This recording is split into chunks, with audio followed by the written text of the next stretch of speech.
여러분, 세상에는 수많은 종교와 철학이 있습니다. 어떤 종교는 영원한 영혼을 말하고 어떤 철학은 참된 자아를 찾으라고 말합니다. 또 어떤 사상은 인간 안에 변하지 않는 본질이 있다고 이야기합니다. 그런데 이 모든 흐름 속에서 단 한 분, 오직 부처님만이 정면으로 무아를 선언하셨습니다. 부처님은 오온, 곧 몸, 느낌, 생각, 의지작용, 의식을 두고 말씀하시기를 이것은 내 것이 아니다.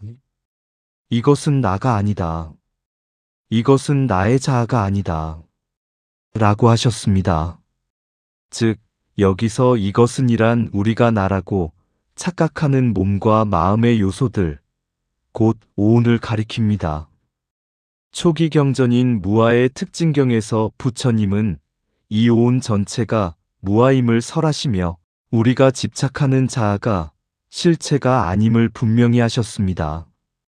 이 가르침은 단순한 철학이 아닙니다. 인류 역사 전체를 뒤흔드는 거대한 통찰입니다. 왜냐하면 대부분의 종교와 사상은 결국 붙잡을 나를 전제로 하기 때문입니다.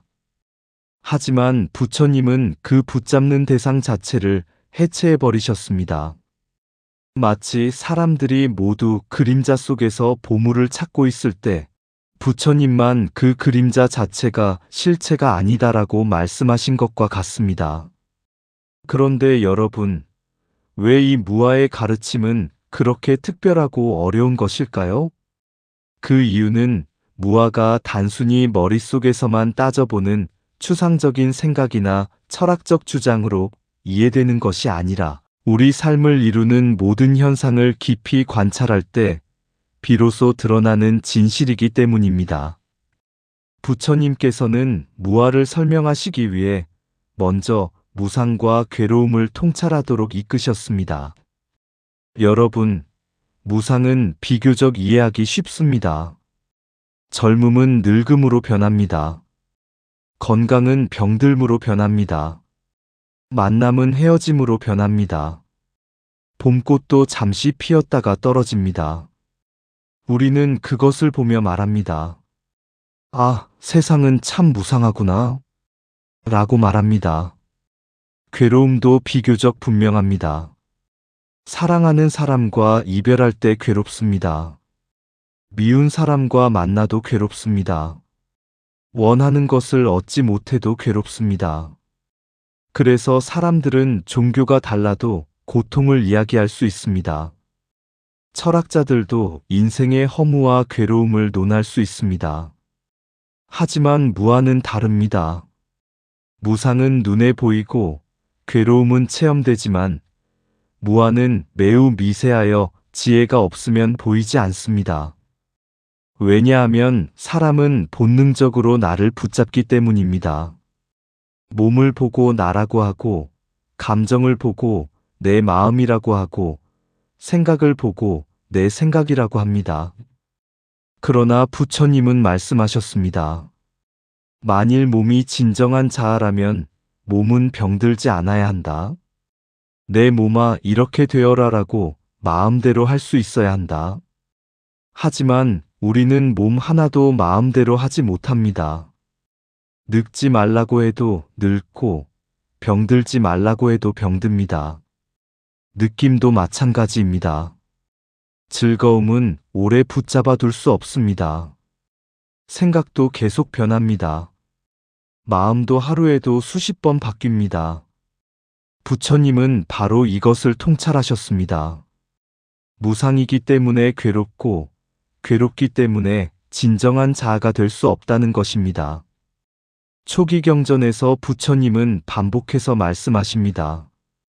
무상한 것은 괴로운 것이다. 괴로운 것은 이것은 내 것이다. 이것은 나다. 이것은 나의 자아다라고 볼 수 없다. 여기서 중요한 점이 있습니다. 부처님은 단순히 자아는 없다라고 철학적으로 주장하신 것이 아닙니다. 무상과 괴로움을 철저히 관찰하여 무아를 드러내신 것입니다. 마치 수레를 분해해보면 바퀴와 축과 판자만 있을 뿐 수레라는 고정된 실체는 따로 없는 것과 같습니다. 사람도 마찬가지입니다. 몸과 느낌과 생각과 의식의 작용이 잠시 모여 있을 뿐 그 안에서 영원히 변하지 않는 나를 찾을 수 없다는 것입니다. 그래서 무아를 진짜 이해하게 되면 영원한 나, 절대적인 자아, 변치 않는 영혼이라는 관념은 흔들릴 수밖에 없습니다. 이 때문에 무아는 매우 혁명적인 가르침입니다.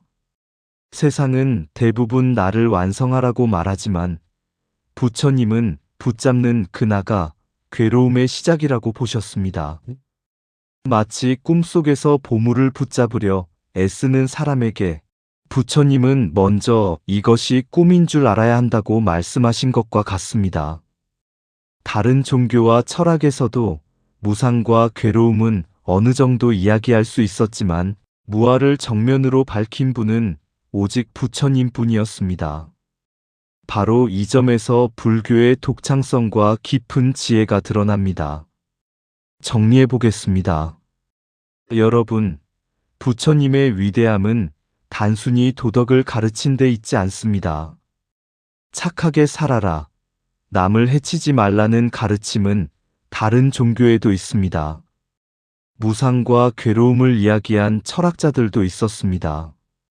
그러나 오직 부처님만이 무상과 괴로움을 철저히 통찰하여 무아를 밝히셨습니다.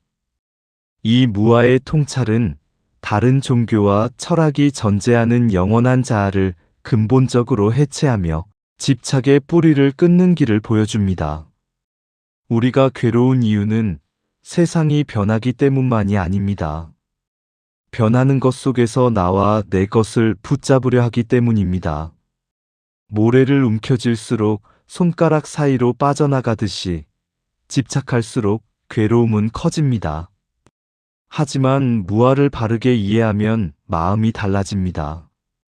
이것도 잠시 일어났다가 사라지는 조건일 뿐이구나. 붙잡을 고정된 나는 없구나. 이렇게 통찰이 깊어질수록 집착은 약해지고 집착이 약해질수록 마음은 자유로워집니다. 그래서 무아는 허무주의가 아닙니다. 오히려 괴로움에서 벗어나는 해탈의 문입니다. 그러므로 수행자는 단순히 무아라는 말을 외우는데 머물러서는 안 됩니다. 몸과 마음을 있는 그대로 관찰하며 무상고무아의 특성을 직접 보아야 합니다. 바로 그때 수많은 종교와 철학 가운데 오직 부처님만이 왜 무아를 설하셨는지, 왜 그것이 세상에서 가장 깊은 지혜인지 조금씩 체험적으로 이해하게 될 것입니다. 모든 분이 모든 고통에서 벗어나 안전하시고 평온하시기를 바랍니다. 다음 시간에 뵙겠습니다.